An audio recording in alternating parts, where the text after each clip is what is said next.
ગુજરાત સ્વાગત છે ફરી એકવાર આજના તાજા નવા હવામાન સમાચારની અંદર। ગુજરાત રાજ્યમાં 9 થી 13 તારીખનો વરસાદનો રાઉન્ડ શરૂ થઈ ચૂક્યો છે, ત્યારે આજથી મિત્રો બપોર પછીથી વરસાદનું જોર વધી રહ્યું છે અને આજે મોડી રાતના 12 થી 1 વાગ્યાથી લઈને આવતીકાલ બપોર સુધી ગુજરાતમાં ફાટવા જઈ રહ્યું છે આભ અને વરસાદી સિસ્ટમ હવે મજબૂત સ્વરૂપ સાથે આગળ વધી રહી છે, ગુજરાત બોર્ડર સુધી પહોંચવામાં છે। ત્યારે લાઈવ લોકેશન જોઈ લો મિત્રો સિસ્ટમનો। અત્યારે હાલ તમે અહીંયા જોઈ શકો મિત્રો, આ ગુલાબી સર્કલમાં આપણું ગુજરાત રાજ્ય રહેલું છે અને ગુજરાતથી ઘણી નજીક હવે આ વરસાદની સિસ્ટમ બંગાળની ખાડીથી જોર વધારતી આગળ વધી રહી છે। ત્યારે વરસાદનો નવો રાઉન્ડ ગુજરાતમાં શરૂ થવા જઈ રહ્યો છે। જી હા દર્શક મિત્રો, 9 તારીખથી આ રાઉન્ડ શરૂ થઈ રહ્યો છે, તો 13 તારીખ સુધી ગુજરાત રાજ્યમાં ભૂક્કા બોલાવાના છે। ત્યારે આનો મિત્રો વરસાદ જે છે તે 8 તારીખથી ઝાપટા સ્વરૂપે વરસાદો શરૂ થઈ ચૂક્યા છે। 9 તારીખ બપોર પછીથી લઈને રાત્રિ સુધી રવિવાર ભારે રહેવાનો છે અને ત્યાર પછી 10 તારીખ સોમવાર બપોર સુધી કઈ કઈ જગ્યાએ પડશે કેટલો વરસાદ એ જાણીશું આજના આ વિડીયોની અંદર। મિત્રો વિડીયો તમારા માટે ઘણો બધો જાણવો જરૂરી રહેવાનો છે, કારણ કે જો તમે આ વિડીયો છેલ્લે સુધી જોઈ લ્યો છો તો તમારે હવામાનને લગતો પછી બીજો કોઈ પણ વિડીયો જોવાની જરૂરિયાત નહીં પડે, કારણ કે અહીંયા બધી જ માહિતી તમને A to Z સમજાઈ જશે। અને બીજા નંબરે સૌથી કામની વાત હું તમને જણાવી દઉં તો વરસાદ વિશેની એક ગામના નામ સાથેની માહિતી આપીશ, એટલે કયા ગામ કયા જિલ્લામાં કેટલો વરસાદ પડશે બધી જ માહિતી નામ સાથે જણાવીશું।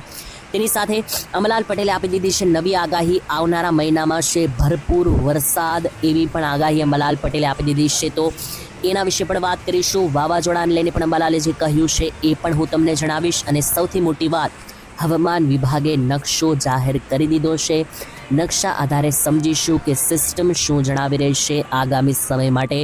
વરસાદ વિશે તમામ માહિતી જાણવાની શરૂ કરું એ પહેલાં મિત્રો જણાવી દઉં, ચેનલ તમે સબસ્ક્રાઇબ નથી કરી તો કરી લેજો। અને બીજા નંબર ઉપર એક ડિસ્ક્લેમર આપી દઉં કે વિડીયોમાં આગળ જે પણ માહિતી મેળવવાની છે બધી વેધર મોડલ ડેટા અને આંકડાઓને આધારે છે, તેની કોઈ પણ પ્રકાર રેસ્પોન્સિબિલિટી અમે લેતા નથી। હવે મિત્રો શરૂઆત કરીએ વિડીયોની અંદર જાણવાની પહેલાં લાઈવ સિસ્ટમ તમને દેખાડી દઈએ તો જોઈ લો। મેં તમને આગળ પણ જણાવ્યું અને અહીંયા ફરી એકવાર તમે જોઈ શકો કે સિસ્ટમનું લાઈવ લોકેશન જે છે તે તમે જોઈ શકો, બંગાળની ખાડીથી રાજસ્થાન બોર્ડર સુધી આ રીતની હવે આ સિસ્ટમ આખે આ રીતની લંબાઈ ગઈ છે। ગુજરાત જે છે તે મિત્રો ક્યાં આવેલું છે તો આ લાલ કલરના સર્કલમાં આપણું ગુજરાત રાજ્ય રહેલું છે। તો હવે તમે મિત્રો અહીંયાથી જોઈ શકો કે ગુજરાતની એકદમ નજીક આ સિસ્ટમ આવીને પહોંચી ગઈ છે અને હવે ધીમે ધીમે આ રીતની ગુજરાત રાજ્ય ઉપર જે છે તે પ્રસાર પામવાની છે। ત્યારે આજે મિત્રો બોર્ડર પાસે સિસ્ટમ છે 9 તારીખે, એટલે ગુજરાતમાં માત્ર ઝાપટા સ્વરૂપે વરસાદ છે, પરંતુ આવતીકાલથી એટલે 10, 11, 12 અને 13 આ તારીખો દરમિયાન આખી સિસ્ટમ ગુજરાત રાજ્યની ઉપરથી આ રીતે મિત્રો આખી પસાર થવાની છે। તેને કારણે 10, 11, 12, 13 તારીખ દરમિયાન ગુજરાતમાં ભારેથી અતિ ભારે લેવલના વરસાદો જોવા મળી શકે। તો આશા રાખું છું કે સિસ્ટમ તમને સમજાઈ ગઈ હશે। અને આટલું જ નહીં, નીચેથી પણ મિત્રો તમે જોઈ શકો કે એક બીજું લો પ્રેશર બનવાની શરૂઆત અહીંયા હિન્દ મહાસાગર અને બંગાળની ખાડીમાં થઈ ચૂકી છે, એટલે આ રાઉન્ડ પૂરો થાય એટલે એની પાછળ ફરીથી 18 તારીખથી એક નવા રાઉન્ડની આગાહી છે। અને એના વિશે અમલાલ પટેલે પણ કહ્યું છે કે હવે આવનારા ઓગસ્ટ મહિનાના, એટલે કે આ ઓગસ્ટ મહિનો છે એના આવનારા દિવસોમાં ભરપૂર વરસાદની આગાહીઓ જે છે તે રહેલી છે। અને આટલું જ નહીં, આવનારો જે 9મો મહિનો છે સપ્ટેમ્બર મહિનો, અંબાલાલ પટેલે એના સપ્ટેમ્બર મહિના વિશે પણ કહી દીધું છે કે આની પછીનો જે 9મો સપ્ટેમ્બર મહિનો છે એના પ્રથમ અઠવાડિયામાં વરસાદ ભૂક્કા કાઢવાનો છે, એટલે 7મ, 8મ, જન્માષ્ટમી આ બધા તહેવારો ઉપર વરસાદી લહેર જે છે તે તાંટિયા ધ્રુજાવશે તેવું લાગી રહ્યું છે। તેની વચ્ચે વાવાઝોડા વિશે પણ અંબાલાલે શું કહ્યું છે પછી તમને જણાવું, પહેલાં લાઈવ જોઈ લઈએ વરસાદની આ જે સિસ્ટમ છે 10 થી 13 તારીખમાં ભૂક્કા છે તેના વિશે લાઈવ મિત્રો મેં તમને હમણાં સિસ્ટમ દેખાડીને અહીંયા તમે જોઈ લો સેટેલાઇટ પિક્ચર હવામાન વિભાગે મૂક્યું છે, એમાં પણ સેમ ટુ સેમ આગાહી છે। ગુજરાત બોર્ડરે સિસ્ટમ આવી ચૂકી છે અને ગણતરીની કલાકોમાં ગુજરાતને ધમરોડવાનું શરૂ કરશે। વાદળો પણ અત્યારે ગુજરાત રાજ્ય પર આવવા લાગ્યા છે। તો બીજી બાજુ જે કામની માહિતી આવી રહી છે, આ સિસ્ટમ મિત્રો કઈ કઈ તારીખે કયા કયા વિસ્તારોને અસર કરશે એ જાણવું તમારા માટે જરૂરી, તો જોઈ લો। શું છે અહીંયા નકશો શું જણાવી રહ્યો છે એ જાણવું જરૂરી, તો જોઈ લો।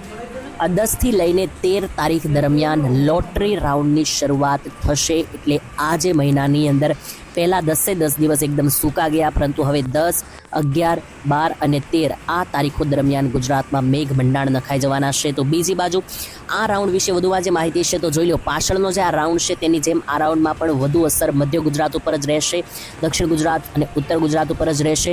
તેની સાથે સૌરાષ્ટ્ર, પૂર્વ સૌરાષ્ટ્રમાં જ અસર રહેશે, પરંતુ લોટરી પ્રમાણે થશે, બધે નહીં વરસાદ થાય, એટલે અમુક વિસ્તારોમાં વધારે વરસાદ તો અમુક વિસ્તારોમાં એકદમ મધ્યમ લેવલના જ વરસાદ રહેવાના છે. સાર્વત્રિક નહીં પરંતુ છૂટા છવાયા વિસ્તારમાં વરસાદની ગતિવિધિ આ રાઉન્ડની અંદર રહેશે. એટલે આ જે રાઉન્ડ છે સાર્વત્રિક લેવલે જોવા નથી મળવાનો, એટલે આખા ગુજરાતમાં એક સરખા વરસાદ કે આખા ગુજરાતનો રાઉન્ડનો વારો નહીં આવે. આની અંદર અમુક વિસ્તારોમાં ખૂબ જ સારો એવો રાઉન્ડ રહેવાનો છે. એટલે કે ઉત્તર ગુજરાત હોય, મધ્ય હોય, દક્ષિણ હોય, અહીંયા થોડો વધારે જોર રહેવાનું છે. જ્યારે સૌરાષ્ટ્ર, કચ્છ આ બધા વિસ્તારો છે ત્યાં માત્ર મધ્યમ લેવલના કે છૂટાછવાયા રેડા ઝાપટા સ્વરૂપના વરસાદો જોવા મળવાની આગાહી છે. અને સાથે મિત્રો જણાવી દઈએ તો ખાસ આજે વરસાદ છે એમાં પવનો પણ સારા એવા ફૂંકાઈ શકે. મોન્સૂન ટ્રફ સહેજ આગળ નીચે આવે તો સૌરાષ્ટ્રમાં પણ વધારે અસર થઈ શકે. જો કે આ ટ્રફ નીચે આવે છે કે નહીં એ આવનારા સમયમાં અમે તમને જેમ અમારા સુધી નવી અપડેટો આવતી જશે એમ તમારા સુધી પહોંચાડતા રહીશું. એટલે ચેનલ સાથે જોડાયેલા રહેવું તમારા માટે જરૂરી, કારણ કે સિસ્ટમમાં કોઈ નાનો મોટો પણ બદલાવ થશે તો હું આ ચેનલના માધ્યમથી તમને જણાવતો રહીશ. સબસ્ક્રાઇબ કરેલું હશે તો જ તમને માહિતી મળશે. તો મિત્રો હવે ચાલો વરસાદ વિશેની માહિતી મેળવીએ. તો ગુજરાતમાં આજે કયા જિલ્લામાં પડી શકે, કેટલો વરસાદ જોઈ લો. આજે વરસાદના ઝાપટાનું જોર વધવા લાગ્યું છે ધીમે ધીમે. એટલે ગઈકાલ સુધી એકદમ ઓછા પારવા ઝાપટા હતા, આજે એનું પ્રમાણ વધી જશે. જેમ કે સૌરાષ્ટ્રમાં આજે ઘણા બધા જિલ્લામાં વરસાદની આગાહી છે. પહેલા તો રાજકોટ જિલ્લામાં જુઓ તો ગોંડલ, જામકંડોરણા, જસદણ બોર્ડર, તેની સાથે આસપાસના મિત્રો તમે બધા વિસ્તારો જોઈ શકો. જેતપુર, ધોરાજી, ઉપલેટા, વાડિયા આ બધા જ વિસ્તારો કે જે રાજકોટ જિલ્લામાં આવેલા છે, અહીંયા છૂટા છવાયા મધ્યમ ભારે વરસાદો પડી શકે. જામનગર, દ્વારકા અને પોરબંદરનો જે ખાંચો છે તેમાં જામનગરથી પોરબંદર વિસ્તારનો જે છે ત્યાં ખાસ ભારે વરસાદની આગાહી. જેમાં જામનગરમાં સિક્કા, લાલપુરની વિસ્તારથી લઈને ચેલા, થેબા, ચાવડાના વિસ્તારો, ફાળાના વિસ્તારોથી લઈને જે મિત્રો કાલાવાડ બોર્ડર પાસે આવેલા છે વિસ્તારો તે. એની સાથે મિત્રો નીચે પોરબંદરમાં ટ્રફ લંબાઈ રહ્યો છે, જ્યાં જુઓ તો કદાચ કુતિયાણાના વિસ્તારોથી લઈને દ્વારિકામાં ભાટિયા, લાંબા, જામકંડોળિયા, જામખંભાળિયાથી લઈને મિત્રો અહીંયા જોશો તો મિત્રો જે ખંભાળિયાના વિસ્તારો છે આ બધા જ વિસ્તારોનો વારો આવી જવાનો છે.